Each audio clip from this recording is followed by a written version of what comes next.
Hey everyone, my name is Tommy Reynolds and today I'm going to be telling you my 6 tips for better interaction with your clients during a portrait session. Now I probably get asked on a daily basis about the geek part or the gear that I use. It's always about the gear. What modifier did you use, what camera did you use, what lens did you use, and all of that stuff. I want to do a video about nothing to do with the gear because, as I've said in previous posts, it doesn't matter what gear you have, it really doesn't. Don't get hung up on the gear, it's not the most important thing about photography. But the majority of my work is lit with a single modifier and maybe a reflector. That's it. It's all about the interaction you have with your model. Now, the majority of the people you're probably photographing, unless you're a fashion photographer, aren't professional models. So your job is to try and get the best out of them, okay? And we're gonna jump straight into my 6 tips for getting better interaction with your clients. So tip number 1 is play music. Sounds pretty obvious, might not be so obvious to other people, but when I'm in the studio, even if I'm out on location, I will always play music. Now I have with me, so this is what I use. It's just a simple Bluetooth speaker. Brilliant, it's this one's by Nude. It's the Nude Move M, it's called. Brilliant little speaker. The battery lasts ages, it's never died on me during the shoot. It's quite loud as well. If you've got Spotify on your phone, if you've got Apple Music on your phone, then you're sorted. Then you can just hook that up and just put a random playlist on. But I'd always let the model decide what they want to listen to, because from previous experience, they are more comfortable because they're listening to the songs that they want to listen to. It's great for musicians as well. Obviously they like music, so that helps them relax. It also helps me relax as well. Yeah, I think that listening to and playing music it just takes the edge off, because when you're photographing in just silence, I think the silence is more distracting than music itself, in my opinion. I know others would disagree and say, oh, we just don't let them decide what music to play, but I always like letting them decide, because then it's an extension of their personality, and if I'm trying to get them at a comfortable stage to get the best portrait of them, I want them to be at their most comfortable. So tip number 1 is play music, even if it's from a little Bluetooth speaker and you're on location, even on location as well as indoors, just try and get some music going.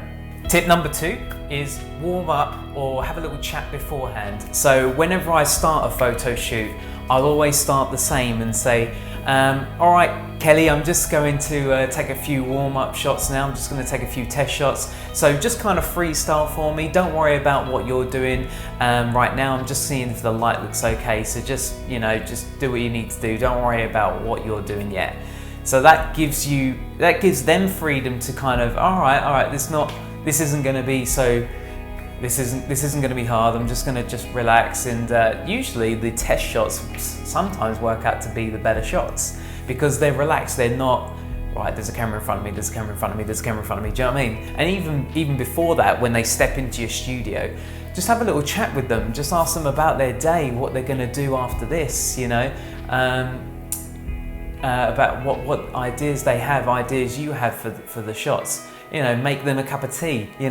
Just be their friend. Just try and get to the point where you're their friend as quick as you can, rather than them just paying for a photo shoot. All right, don't be a photographer. Try and be a friend to them. That would be my tip number 2. Tip number 3: never stop talking. So this is during the shoot now. So the worst thing, this is how I started in photography. The worst thing you can do is during a photo shoot is do this. Click, click, click, click. If you stop talking, they will straight away start to think, is there something wrong? Am I doing something wrong? Are the photos coming out rubbish? Why has he stopped saying why has he stopped saying anything? Even if the shots aren't coming out great, just lie. Just say that, so for example, if I took a photograph, and this is even at a wedding, You know, this is even more important at weddings. You know, just keep talking to the bride and groom, or keep talking to your subject while they're here in the studio. Just keep that rapport going. I might take a photograph and I might not like it.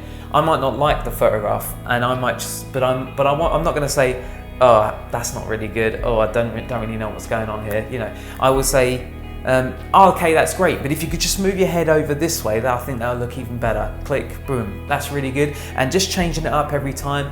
So what I get them to do, a lot of thing that I get them to do is I'll say, every time you hear the shutter, just want you to change it up every time. So every time you hear the click, just changing it up, just changing the head, changing the shoulders. The important thing is to keep talking, keep that rapport. So I always get told by people, oh, before you carry on, I hate my photograph taken of me.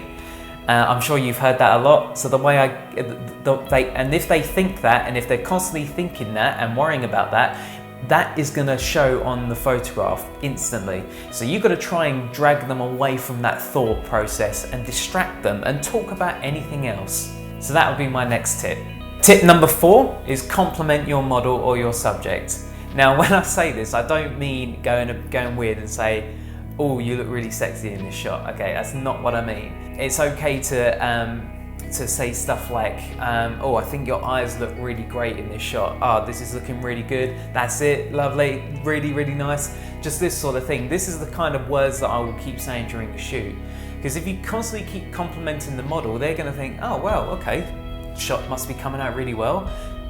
It's another thing, again, that gives it a better interaction and makes them more relaxed. If you constantly keep complimenting them, even if it's not great, still compliment them. As long as your exposure's all right, then just keep going.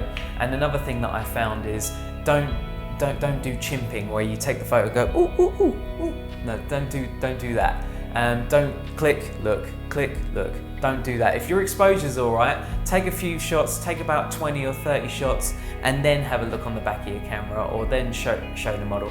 Get into like a little, I call them rounds, like round 1, round 2, all right, let's do another round of that. Because it takes a few seconds for you to get into the shot, into the session. So I would say take like 30 or 40 shots before you then look at what you're doing. So keep that rapport going, all right? So that would be my next step. Tip number 5 is tethering. This one can be maybe optional because not everyone has the ability to do this, but tethering, if you don't know, is the process of when you take the photograph, then images transfer to a laptop or a screen nearby so that you can see the images as they pop up as you're taking them. Not everyone has the ability to do this, but there are great benefits of doing it, and one of which is the interaction between you and your client.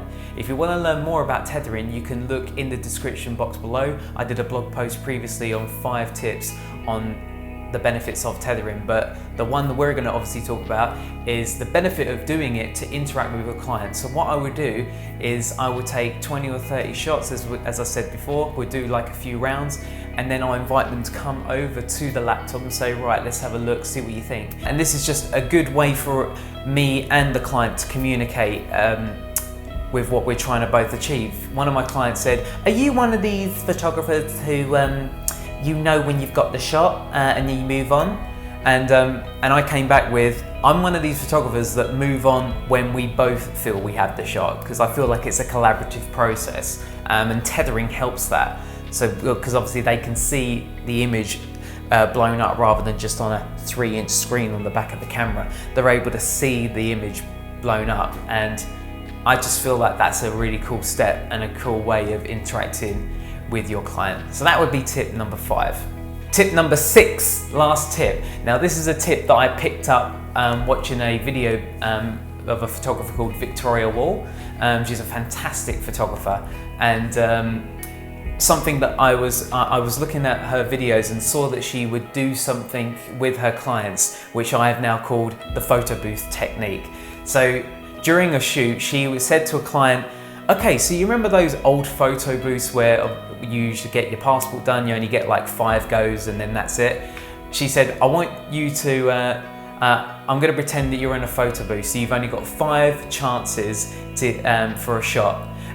And you instantly kind of go with a silly reaction. So they give 5 very different reactions without you even saying give me a silly reaction.